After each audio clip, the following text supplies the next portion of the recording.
Muchas gracias. En primer lugar, gracias a todos ustedes por la oportunidad de conversar, de participar en algunas reflexiones respecto a un tema tan importante como es la reforma laboral. Gracias fundamentalmente a IRADE y a la Cámara de Producción y de Comercio de Concepción por esta gran iniciativa. La verdad es que no hay sino que valorar los espacios de reflexión, de debate, de discusión, y esta es una materia tremendamente importante. Porque yo creo que no hay un factor más importante como el acceso al empleo, el trabajo propiamente tal, el trabajo de calidad naturalmente, el trabajo digno, para la cohesión social como la regulación laboral. Lo central y lo básico, creo yo, o lo fundamental y prioritario para perseguir y alcanzar esa cohesión social, o una mayor cohesión social, progreso, desarrollo y bienestar en cada una de las familias, porque obviamente que el acceso al trabajo, la oportunidad de empleo y esos empleos de calidad son fundamentales, si no uno de los más importantes, si no el más importante, perdón, uno de los más fundamentales y prioritarios. Y por eso creo que es bueno tomarnos unos primeros minutos para reflexionar y conversar respecto de cuáles son las motivaciones, los desafíos que el propio gobierno se impuso, mencionó y se refirió al momento de anunciar este proyecto de desafíos y propuestas, naturalmente con las cuales se pretende responder. Todas las políticas públicas tienen que tener en primer lugar cierto grado de coherencia interna en sí misma, sistematicidad, coherencia con el resto del régimen legislativo, del resto de la regulación y naturalmente coherencia con aquellos desafíos a los cuales pretende responder en la regulación que está poniendo. En consecuencia, creo que es importante entonces para entender parte de la reforma, al menos, desde la perspectiva nuestra, repasar algunos de los fundamentos que el gobierno mencionó. Entre los referidos en el mensaje y muy destacado al momento de anunciar la reforma laboral, pues bien, estaban la participación real en las utilidades, el aumento de productividad, la colaboración a la paz social y el combate a la desigualdad. A través de una reforma como esta se pretende o se persigue alcanzar ese desafío. Y por último se refirieron a algunos estudios internacionales que fundamentaban y motivaban una reforma como esta. Vamos a analizar algunos de ellos someramente. Primero, efectivamente, yo he sostenido hace muchos años que una de las materias muy atrasadas en el país y en la regulación laboral y en general en el régimen de empleo es la estructura remuneracional y cómo de una u otra forma se compensan el trabajo de los ejecutivos y trabajadores de una compañía. Y la participación efectiva de la utilidad, creo yo, es una materia que debimos haber abordado hace muchísimos años. Parte de la discusión social, sociológica, yo la he hecho o la radico como responsable también esta incapacidad nuestra de haber hecho un upgrade, una mejora sustantiva en esta estructura remuneracional y un camino sustancioso, muy importante para el rol de la empresa, efectivamente para la identidad del trabajador con esa misma empresa o su empleador, para que el trabajador se sienta partícipe de los ciclos de la economía, en la medida que esté bien, ¿no es cierto? Esa remuneración se va a aumentar a propósito justamente que ese trabajador va a poder periódicamente, anualmente o semestralmente alcanzar una suma adicional de recursos a su propia remuneración, etcétera. Bueno, por muchas razones, creo yo que la participación efectiva de utilidades debimos haberla abordado hace tiempo, no se hizo, pero incoherentemente, a pesar de haberse anunciado como uno de los objetivos, etcétera, incoherentemente, creo yo, se perdió la oportunidad de haberlo regulado. Aquí había un espacio importante en el cual hubiera habido un consenso también relevante para regular explícitamente la participación efectiva de utilidades en las empresas, oportunidad que se perdió. Hoy día no alcanzan ni el 6% de las empresas en el país a repartir efectivamente utilidades por sobre la remuneración mensual.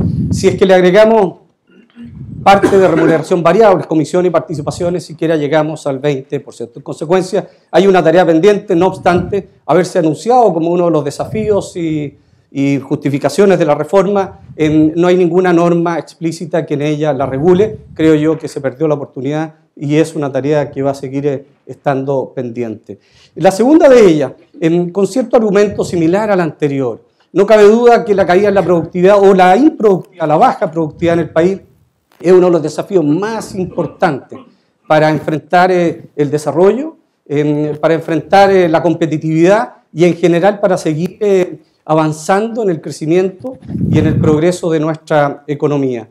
Aquí hay un cuadro que muestra la evolución precisamente o el índice de productividad desde el año 2005 en adelante, y pues bien hemos ido progresiva y paulatinamente cayendo en ella, y de nuevo siendo una materia donde hubiese habido un consenso fantástico, completo, total, de cómo establecer normas explícitas e indicar regulaciones que nos permitan apuntar con mayor profundidad a enfrentar este desafío de productividad, de nuevo creo yo se perdió una oportunidad. Aquí también hubiese habido un consenso muy grande entre empleadores, el gobierno y trabajadores, no me cabe duda, para enfrentar ese segundo desafío. Sin embargo, no aparece. El tercero, que mencionó muy profusamente el gobierno al anunciar el proyecto, fue enfrentar el contexto social y los desafíos de superación de la pobreza del país. Se mencionó,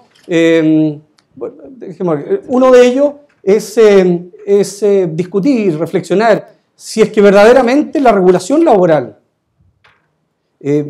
es el fundamento del actual contexto social que está pasando en el país. Si es que la regulación laboral, la actual regulación laboral, es la raíz del descontento, de la profunda desconfianza que se ha instalado en la comunidad respecto de los distintos liderazgos, la pérdida de referentes completa, transversal, empresarial, institucional, religiosa, política, parlamentaria, de los propios liderazgos sindicales, etc. No hay nadie que se ha salvado en esa desconfianza importante que se ha instalado en la comunidad, en esa incredulidad. Yo no quiero decir que la regulación laboral no sea un elemento sustantivo importante a tener presente y que no sea necesario enfrentar también el desafío de modificarla, porque soy de aquellos que creo que sí había oportunidad para hacer una modificación, necesidad, perdón, para hacer una modificación, no la que se está proponiendo, en parte importante. Pero lo que no cabe duda, que la respuesta y este proyecto de ley no van a colaborar, ni van a cooperar a mejorar el contexto social que estamos viviendo en el país, ni siquiera a enfrentar los desafíos de pobreza, porque como ven en este cuadro, la pobreza en el país ha ido paulatina y progresivamente cayendo desde el año 90, por distintas razones, políticas públicas, pero la principal y la central es la gran inversión y desarrollo que el país ha tenido, las oportunidades de empleo que progresiva y paulatinamente, de la mano con ciertos programas y políticas públicas de los distintos gobiernos, han permitido que hoy hayan salido de la pobreza más de 5 millones de personas desde el año 90.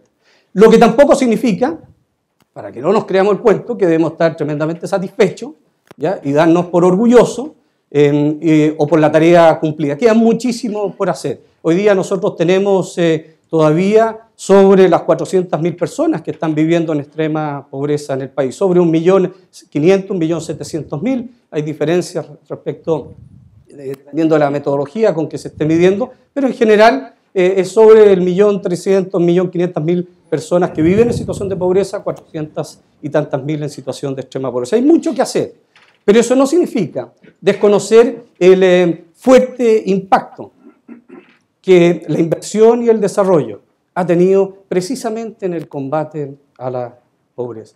Si uno lo mide no solo a través de la metodología tradicional para medir la pobreza, sino con una novedosa herramienta que empezó a aplicarse en esta última encuesta CACEN, que es la medición multidimensional de la pobreza, pues ya sea por familia o ya sea por persona, también en un ejercicio retrotrayéndonos a la CACEN del año 2009, vemos cómo la pobreza en el país ha ido paulatina y progresivamente cayendo. Y entonces nos preguntamos, ¿qué factor ha sido fundamental? Las respuestas son muchos, no podemos solo achacar a uno de ellos, son muchos.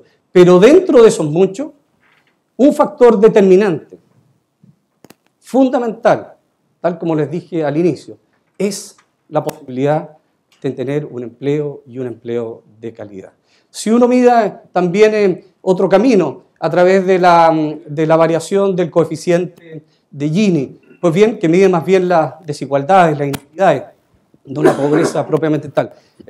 Al anunciarse el proyecto se dijo que era fundamental un proyecto como este, precisamente para enfrentar la profunda desigualdad en el país que existe.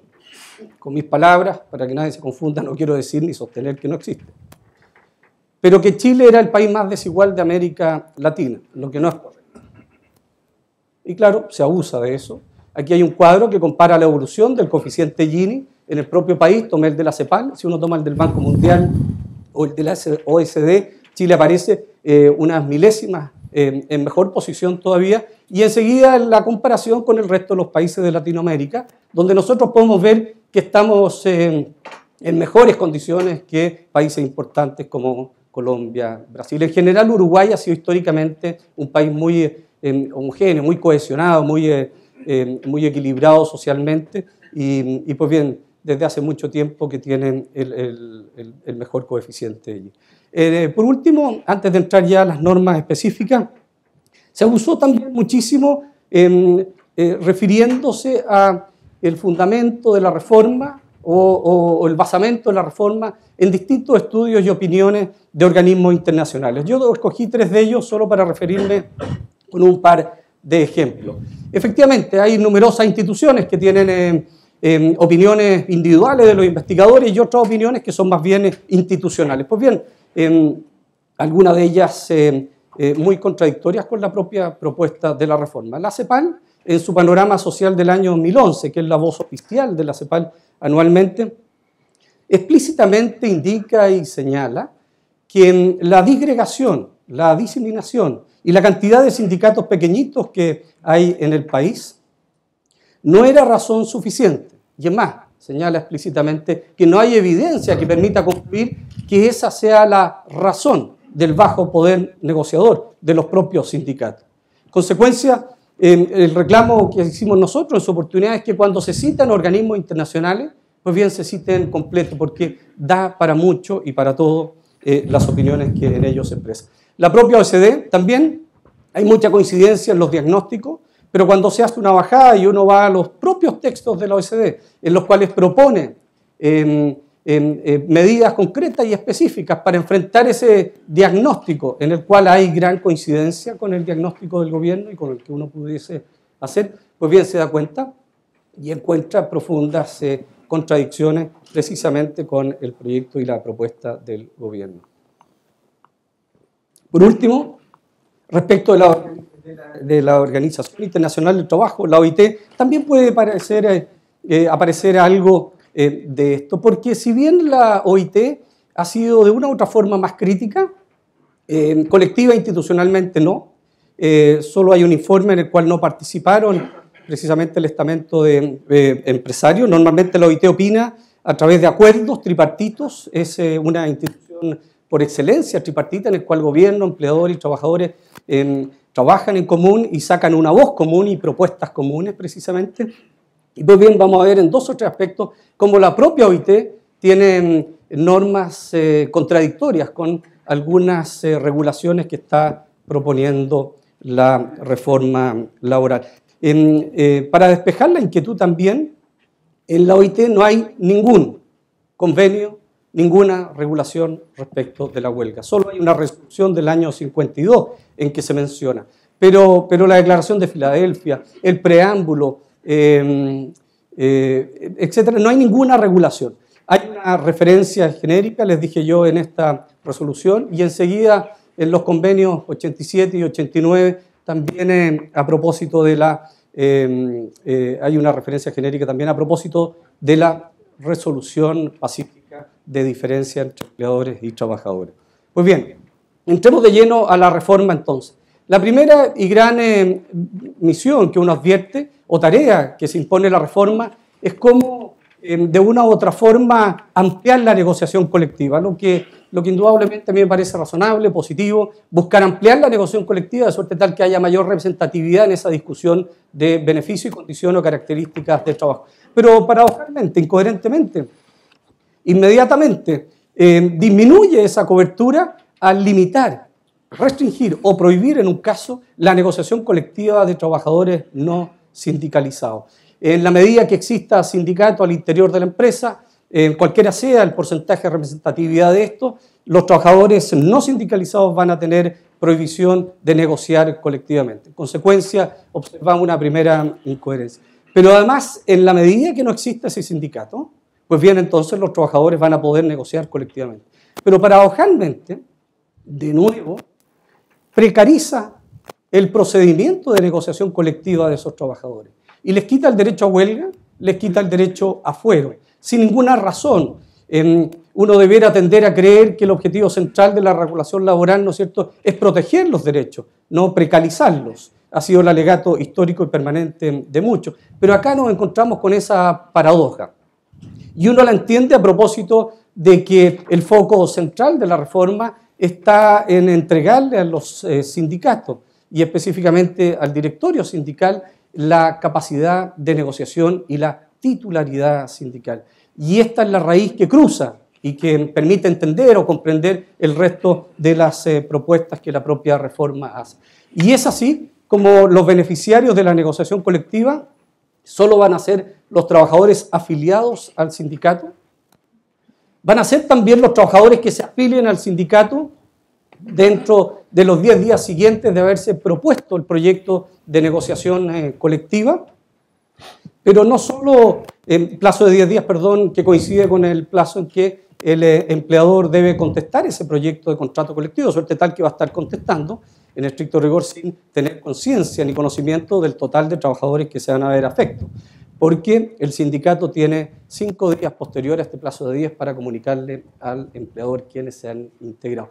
Pero no solo eso, sino que también va a beneficiar la negociación colectiva a aquellos trabajadores que se incorporen al sindicato después de haberse suscrito el proyecto de contrato colectivo. En consecuencia, incluso suscribiéndose un proyecto de contrato colectivo, esa empresa o ese empleador no va a tener conciencia ni va a ser capaz de valorar el costo total de mano de obra de ese desafío y trabajo. Un paréntesis importante, esta presentación está en base al proyecto de ley que la Cámara de Diputados ingresó al Senado a propósito de que está todavía en discusión en la Comisión de Trabajo del Senado, a propósito que no se conocen públicamente, al menos con claridad y certeza, las disposiciones, el debate, la discusión o la propuesta final de la Comisión, que todavía no termina de debatirlo, ni las indicaciones que el Gobierno ha dicho. Yo preferí tomar como base, no el debate, porque no hay certeza de lo que resulte de él, sino este proyecto de ley, para que no haya alguna confusión. Y esto nos lleva entonces a que se elimina el derecho del empleador a extender los beneficios en forma unilateral, los beneficios de ese contrato de trabajo a los demás trabajadores que no negociaron colectivamente. Pero paradojalmente, esta eliminación o el gran argumento para evitar o eliminar este derecho que tenía el empleador es que no solo debe depender o debiera depender de una sola de las partes la extensión de beneficios. Pero, les decía, paradojalmente, para el caso del trabajador sí existe de una u otra forma extensión unilateral de beneficios, porque el trabajador va a bastar que decida incorporarse a un sindicato que va a tener la obligación de acogerlo e incorporarlo. Pues bien, para que los beneficios de esa negociación colectiva en la cual no participó se le vean extendidos y su condición de trabajo entonces esté regulada por esas características y por ese instrumento colectivo. En consecuencia, ahí vemos de nuevo una incoherencia, no está la misma razón en la misma norma, y yo creo que hay muchas normas que pudiesen tener mucho sentido o uno pudiese participar de esas decisiones, pero en razón de esta dualidad de criterio, dependiendo la regulación o el impacto o el beneficiario, pues bien, el beneficiario del ejercicio de ese derecho, pues bien, claro, uno no tiene sino posibilidad de criticarla. Decía yo que radicaba el derecho a negociar colectivamente en los sindicatos, entregándole un poder muy fuerte a los dirigentes sindicales, porque esta no es una reforma que apunta a fortalecer la negociación colectiva en base a los derechos de los propios trabajadores. De nuevo, otra paradoja, a pesar del anuncio, del mensaje y la intencionalidad que muchos, me imagino, tenían en el gobierno.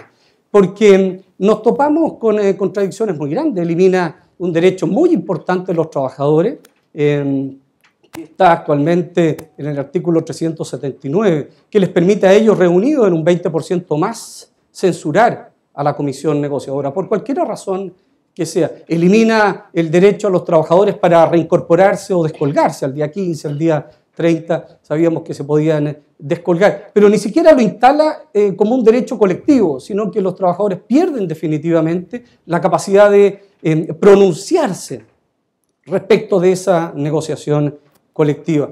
Uno podría, de nuevo, comprender que quieren que se quisiera quitar ese derecho en un ejercicio individual del mismo y que el trabajador individualmente no perdiera el derecho y la posibilidad de reincorporarse. Pero lo que es inentendible es que ese derecho no se radique al menos en una decisión de asamblea mayoritaria, si es que queremos verdaderamente empoderar a los trabajadores.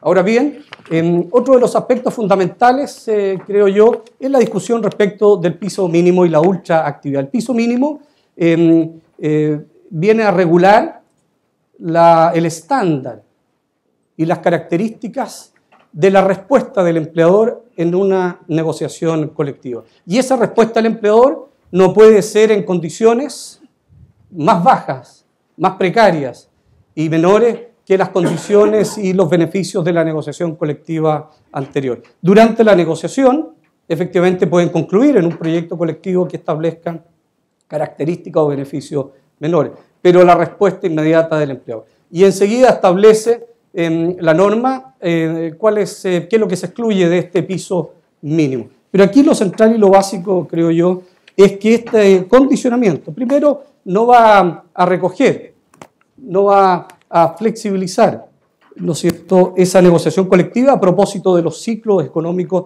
o del estatus y condición de la empresa en un momento determinado. La rigidiza enormemente. Pero en segundo lugar, establece una condición tremendamente delicada, porque excluyen algunas prestaciones.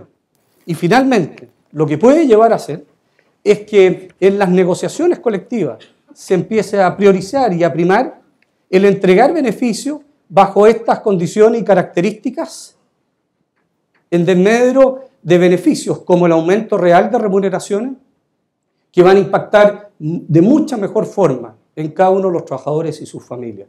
Y finalmente tendamos a entregar muy buenos bonos de término de negociación que son tremendamente atractivos y son prestaciones que, si bien son tremendamente importantes también para cada una de las familias, pues bien, van a golpear en menor medida y en menor profundidad, con menor estabilidad a las familias en sus ingresos. La ultraactividad, otro elemento otra regulación tremendamente importante también.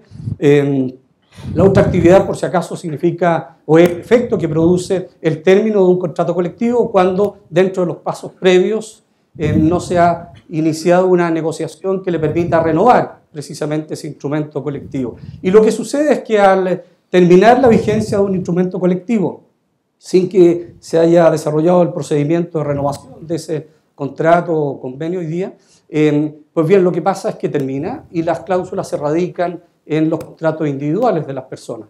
Y de nuevo aquí vamos a ver cómo cláusulas tremendamente importantes, el reajuste de remuneración, etcétera, se van a radicar en los contratos individuales.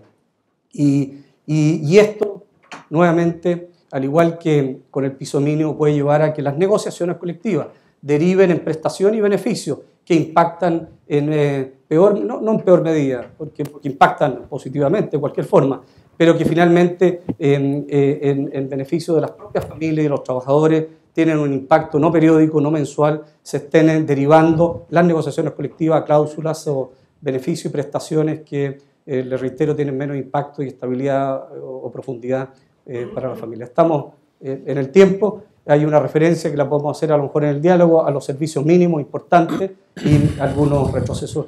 Para finalizar, quisiera yo destacar algo que siempre me ha llamado mucho la atención en la propuesta del gobierno. Les decía yo que todas las políticas públicas necesitan tener una coherencia al interior de sí misma, coherencia con el resto del régimen, coherencia con la propuesta de regulación que tiene que hacer. Ese es el leitmotiv y el fundamento de todas las políticas públicas, cómo yo respondo a una necesidad social importante con pertinencia, con eficacia, impacto en ella. Y pues bien, señalaba yo que hay un gran desbalance o una falta de incoherencia importante, y el gobierno ha señalado, ha defendido justamente estos contrapesos y balances, estableciendo o indicando que se dan. Y el balance para ello respecto de la titularidad sindical, ¿no es cierto?, está en la adaptabilidad pactada. O sea, la capacidad o esta obligatoriedad de negociar con un sindicato y con una directiva sindical, pues viene, se compensa, se balancea con la adaptabilidad pactada, la posibilidad entonces de discutir y de convenir otras prestaciones más allá de las tradicionales, que fue un paso positivo dentro de esta propuesta, aunque insuficiente, pero indudablemente que es valiente ya instalar esta discusión en nuestra legislación. Enseguida, estos pisos de negociación que van a condicionar las negociaciones colectivas posteriores, la balancea, la compensa, con la mayor información, el deber de mayor información que se le entrega al empleador.